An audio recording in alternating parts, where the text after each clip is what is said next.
Hi everyone, welcome to education point. So जैसे कि आपको पता है कि हम क्लास 8 की एनसीईआरटी जो है ज्योग्राफी की उसे कवर कर रहे हैं। एंड इस बुक का नेम है the resources and the development.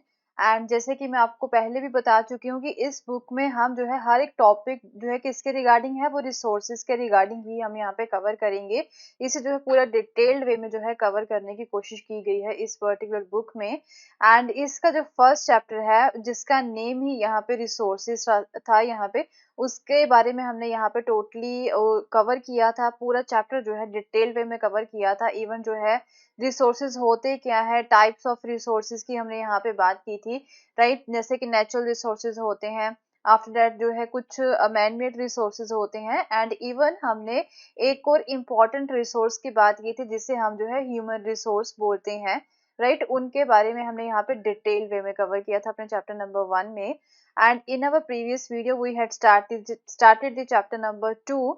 And इसमें हम बात कर रहे थे about the land, right. Mean अब जो डिफरेंट रिसोर्सेज हमारे पास अवेलेबल हैं, जैसे कि कुछ नेचुरल रिसोर्सेज है, लैंड जो है वो नेचुरल रिसोर्स है। लैंड के बारे में डिटेल्ड वे में कवर किया था। लैंड को यूज किस तरह से करते हैं, उसे हम कंजर्व किस तरह से कर सकते हैं। एंड आफ्टर दैट जो है सॉइल के बारे में भी जो है हमने पढ़ना स्टार्ट किया था अपनी प्रीवियस वीडियो में। सॉइल जो है it is also a natural resource. And soil होती क्या है, तो आपको ये बता चुकी हूँ कि जो अर्थ की सरफेस का जो थिन लेयर होती है ऊपर, जिसमें थोड़े से ग्रेनी सब्सटेंसेस होते हैं, राइट। जिसमें जो है थोड़े से ग्रेनी सब्सटेंसेस होते हैं, उस लेयर को हम क्या बोलते हैं, उस लेयर को हम जो है सॉइल बोलते हैं। ओके। तो after that we had seen कि कौन कौन से फैक्टर्स होते हैं जो कि यहाँ पे डिपेंड करते हैं कि कौन से एरिया में किस तरह की सॉइल होगी। क्योंकि हर एक एरिया जो है, राइट, वहाँ पे क्लाइमेट अलग होता है, वहाँ की वेजिटेशन अलग होती है, वहाँ का टेम्परेचर अलग होता है। तो ऑब्वियसली हर जगह की जो सॉइल की टाइप होती है वो डिफरेंट ही होती है। एंड अब कौन से फैक्टर्स जो है वो यहाँ पे एक तरह से देखे जाते हैं to determine the type of soil, तो ऑब्वियसली उनके बारे में देखा था। तो जैसे कि सबसे पहले हो गया आपका क्लाइमेट, राइट। क्लाइमेट जो है वो एक तरह से डिपेंड करता है किस तरह का है। टेम्परेचर की यहाँ पे बात की जाती है, टेम्परेचर चेक किया जाता है, राइट। ऑल्टीट्यूड, लैटिट्यूड जो ऑल्टीट्यूड जो होता है उसके बारे में यहाँ पे बात की जाती है कि किस तरह का ऑल्टीट्यूड है। और भी कई सारे फैक्टर्स के बारे में हमने यहाँ पे डिटेल्ड वे में कवर किया था। एंड अगर आपको उन फैक्टर्स को अच्छे से समझना है, क्योंकि ये चीजें इंपॉर्टेंट है एंड यही वाले क्वेश्चन जो है जो पुट किए जाते हैं, राइट, आपके जितने भी कॉम्पिटिटिव एग्जाम्स हैं। तो अगर आपको ये चीजें कवर करनी है तो आप प्रीवियस वीडियो को देख सकते हो, राइट। एंड आज हम यहाँ पे सेकंड चैप्टर को ही जो है आगे कंटिन्यू करेंगे। एंड उसमें जो है थोड़ी सी और इम्पोर्टेंट चीजें रिगार्डिंग दी सॉइल के बारे में हम यहाँ पे बात करेंगे। ओके। तो चलिए ज्यादा टाइम वेस्ट ना करते हुए इसे कवर करते हैं। तो हमने सॉइल के बारे में देख लिया, सॉइल होती क्या है, टाइप्स ऑफ सॉइल हमने यहाँ पे देख लिया, राइट। उसके फैक्टर्स के बारे में बात की है। तो अब जो सॉइल है वो डिग्रेड किस तरह से होती है, कौन से रीजन है जिसकी वजह से वो खराब होती है, एंड उसे हम कंजर्व किस तरह से कर सकते हैं, राइट।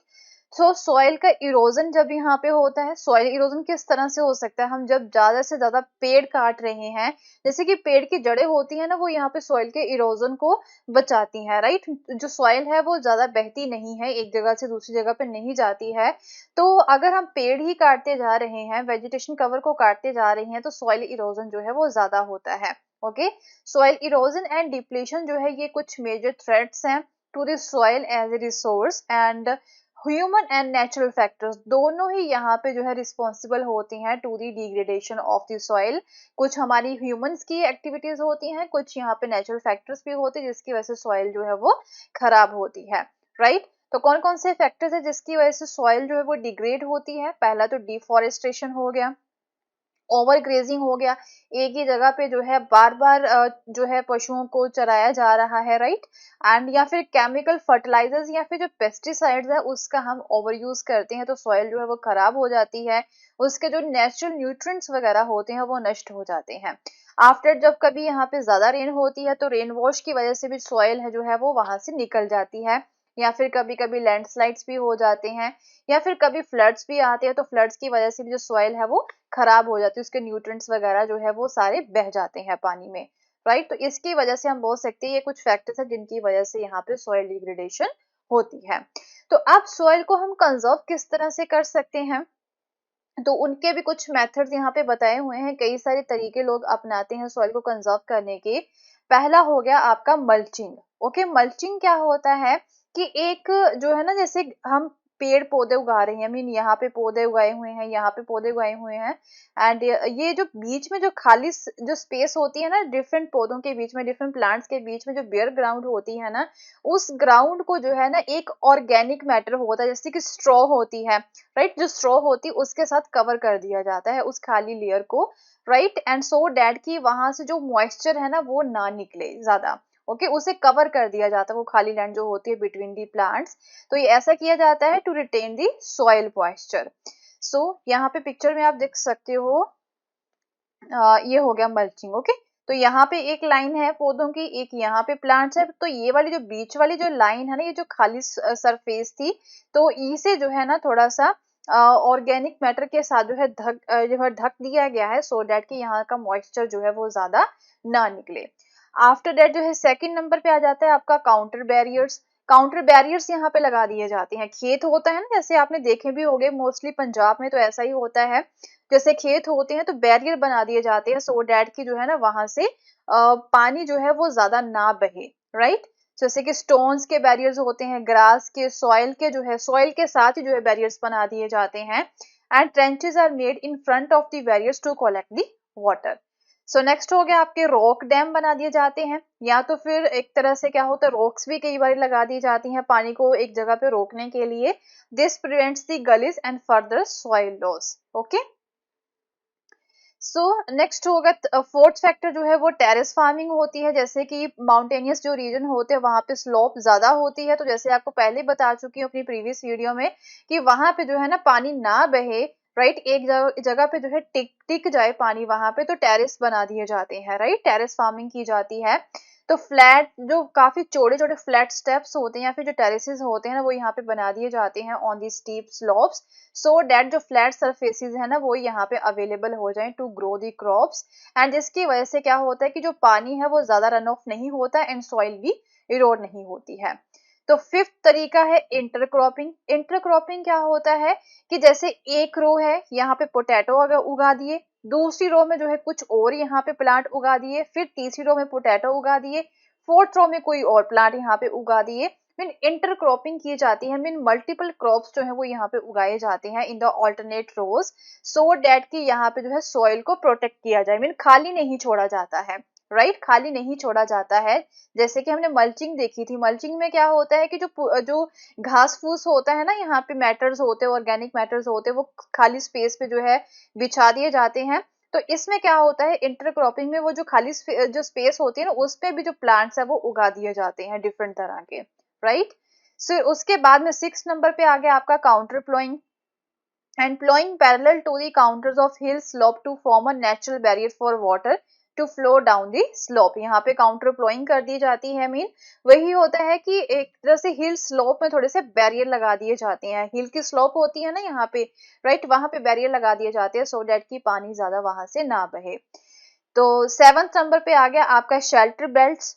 शेल्टर बेल्ट्स बना दी जाती है in the coastal and the dry regions, rows of trees are planted to check the wind movement to protect the soil cover. तो क्या होता है यहाँ पे कि कोस्टल या फिर जो ड्राई रीजन्स होते हैं ना, वहां पे खेत के बाहर वाले जो एरिया होते हैं, सड़क के किनारे जो एरियाज होते हैं ना, किनारे जो होते हैं, तो वहां पे कई सारे जो ट्रीज की रोज होती है वो लगा दी जाती हैं, सो डैट की जो विंड की मूवमेंट थोड़ी सी उसे कम किया जा सके, जिसके थ्रू हम जो सॉइल के कवर को भी प्रोटेक्ट कर सकते हैं, राइट। तो यहाँ पे आप देख सकते हो डैट कि इंडिया में जो सॉइल की भी कई तरह की टाइप्स होती हैं, कई तरह के कलर्स होते हैं यहाँ पे। एल्यूबल हो सकती है सॉइल, ब्लैक हो सकती है, रेड हो सकती है, लिटरेट डेजर्टिक हो सकती है, या फिर माउंटेन सॉइल भी हो सकती है। तो ये पिक्चर में आप देख सकते हो, this one is the terrace farming, जो कि यहाँ पे स्लोप वाला एरिया होता है, जो माउंटेन रीजन होते हैं वहां पे बनाया जाता है। ये काउंटर प्लॉइंग हो गया, राइट। काउंटर प्लॉइंग में क्या होता है कि मल्टीपल प्लांट्स जो है वो यहाँ पे उगा दिए जाते हैं। तो ये हो गया आपके रो होती है पूरे प्लांट्स की जो लगा दी जाती है, शेल्टर बेल्ट जिसे बोला जाता है। तो ये आप देख ही चुके हो, this one is a mulching. So next हो गया आपके पास लैंडस्लाइड्स। ओके, लैंडस्लाइड जो है ना, ये एक मास मूवमेंट होती है रॉक की, एंड डेब्रिस की, जो कि यहाँ पे सडनली गिर जाती है, लैंडस्लाइड होती है जब कभी यहाँ पे अर्थक्वेक आते हैं, फ्लड आता है या फिर वोल्केनोज हो जाते हैं आते हैं, तो उस समय में जो लैंड है ना वो यहाँ पे एक तरह से खिसकना स्टार्ट हो जाती है, वहां से मिट्टी पत्थर वगैरह जो है ना वो माउंटेन वगैरह से जो है नीचे गिरना स्टार्ट हो जाते हैं। मोस्टली जो स्लोपी रीजन होते हैं ना, स्लोप वाले, राइट, वहां से जो है वहां पे लैंडस्लाइड्स होती हैं। तो मोस्टली जब बारिश होती है, रेनी सीजन जब होता है, राइट, तो उस समय में जो लैंडस्लाइड्स आपको देखने को मिलती हैं, तो रॉक्स डेब्रिस जो होते हैं या फिर जो मिट्टी होती है वो स्लोप के नीचे से जो है गिरना स्टार्ट हो जाती है, नीचे गिरना स्टार्ट हो जाती है पहाड़ों से, right. And prolong spell of rainfall, अगर रेनफॉल ज्यादा हो गई है तो उसकी वजह से भी लैंडस्लाइड हो जाती है। एंड कई बार तो ऐसा होता है कि इस लैंडस्लाइड की वजह से ये जो रॉक्स होते हैं, डेब्रिस होते हैं या फिर सैंड होती है ना, ये कहाँ पे जाके गिर जाती है, वो रिवर में जाके गिर जाती है, तो रिवर का जो फ्लो होता है ना वो ब्लॉक हो जाता है। तो ऑब्वियसली जब एक जगह पे जो रिवर है वो ओवरफ्लो होगी तो उसके आसपास जो विलेजेस होते हैं वहां पे पानी चला जाता है, तो क्या होता है फिर उन विलेजेस में फ्लड आ जाते हैं। ओके, लैंडस्लाइड की वजह से फ्लड भी आ जाते हैं। सो जैसे कि हिली टेरेन लैंडस्लाइड्स है, it have been a major and widely spread natural disaster that often strike life and property. तो इसकी वजह से क्या होता है कि लाइफ को भी नुकसान होता है, प्रॉपर्टी को भी जो है नुकसान होता है। एंड ये एक मेजर कंसर्न वाला टॉपिक है, इसके ऊपर जो है यहाँ पे सोचना चाहिए अच्छे से। तो एक केस स्टडी भी यहाँ पे इन्होंने बता रखी है, ऐसा ही कुछ हुआ था हिमाचल प्रदेश के किन्नौर डिस्ट्रिक्ट में। एक काफी बड़ा लैंडस्लाइड हुआ था पांगी विलेज में, एंड जिसकी वजह से जो है ना ओल्ड हिंदुस्तान तिब्बत रोड जो थी, पुरानी हिंदुस्तान एंड तिब्बत रोड जो थी ना, जिसे नेशनल हाईवे 22 भी बोला जाता है, उसका 200 मीटर एरिया जो था ना वो डैमेज हो गया था इसकी वजह से, इस लैंडस्लाइड की वजह से, राइट। एंड एकदम से जो है इतना बड़ा जो है ये लैंडस्लाइड हुआ था कि इंटेंस ब्लास्टिंग की आवाज जो है ना वो पांगी विलेज में जो है सुनाई दी थी। तो इस ब्लास्ट की वजह से जो है ना क्या होता है कि जो वीक जोन था स्लोप का, राइट, जहाँ पे ढलान थी, तो वो जो एरिया था ना वहां पे लोगों के घर वगैरह भी थे, वो सारा कोलैप्स हो गया था, जिसकी वजह से रोड को भी काफी नुकसान हुआ था एंड जो नियर बाई विलेजेस थे उन्हें भी काफी ज्यादा नुकसान हुआ था। तो फिर इसकी वजह से पांगी विलेज जो है उसे कंप्लीटली वैकेट करवाया गया था, सो डैट की कोई लाइफ का नुकसान ना हो किसी का। ओके, तो अब जो है इस लैंडस्लाइड से हम किस तरह से बच सकते हैं, इसके मिटिगेशन मैकेनिज्म क्या है वो देख लेते हैं। ऑब्वियसली काफी ज्यादा जो है एडवांसमेंट हो चुकी है हर एक चीज में, तो साइंटिफिक टेक्निक्स को हम यहाँ पे यूज कर सकते हैं to understand what factors cause landslides, कि किस चीज की वजह से किस एरिया में लैंडस्लाइड हो रहे हैं, पहले तो ये चीज देखनी है, फिर उसे हम मैनेज किस तरह से कर सकते हैं। तो कुछ ब्रॉड मिटिगेशन टेक्निक्स हैं जिसके थ्रू हम यहाँ पे देख सकते हैं, चेक कर सकते हैं कि हमें किस तरह से लैंडस्लाइड से बचना है, राइट। तो पहले क्या करना होगा हमें कि कौन से एरिया में जो है लैंडस्लाइड हो सकते हैं, कौन सा एरिया जो है वो ज्यादा प्रोन है टू दी लैंडस्लाइड, उसकी मैपिंग करनी होगी। And obviously such areas can be avoided for building the settlements. तो यहाँ पे घर बना, ऐसी जगह पे जो घर है वो नहीं बनाने देने चाहिए। नेक्स्ट हो गया, जो स्लोप वाले एरियाज है ना वहां पे कुछ रिटेंशन वॉल भी बनाई जा सकती है, सो डैट की मिट्टी वगैरह ज्यादा ना गिरे वहां से, ओके, लैंडस्लाइड ना हो। एंड फिर वेजिटेशन कवर जो है वो यहाँ पे ज्यादा से ज्यादा होना चाहिए, उसे इंक्रीज करना चाहिए, so to arrest the landslide, so that की जो लैंडस्लाइड वहां पे ना हो। अगर जहाँ पे जो है ज्यादा वेजिटेशन होगा, ज्यादा प्लांट्स हो गए, तो वो जो रूट्स है ना वो मिट्टी को पकड़ के रखते हैं, एंड फिर जो लैंडस्लाइड जो है कम होते हैं, उसके जो चांसेस होते हैं ना वो कम होते हैं लैंडस्लाइड होने के, राइट। तो ये है यहाँ पे mitigation mechanism. So with this we have completed the chapter number 2 and in our next video we are going to start the chapter number 3 and अगर आपको मेरा कोर्स पसंद आया तो इसे शेयर करना ना भूलें। Thank you so much, have a nice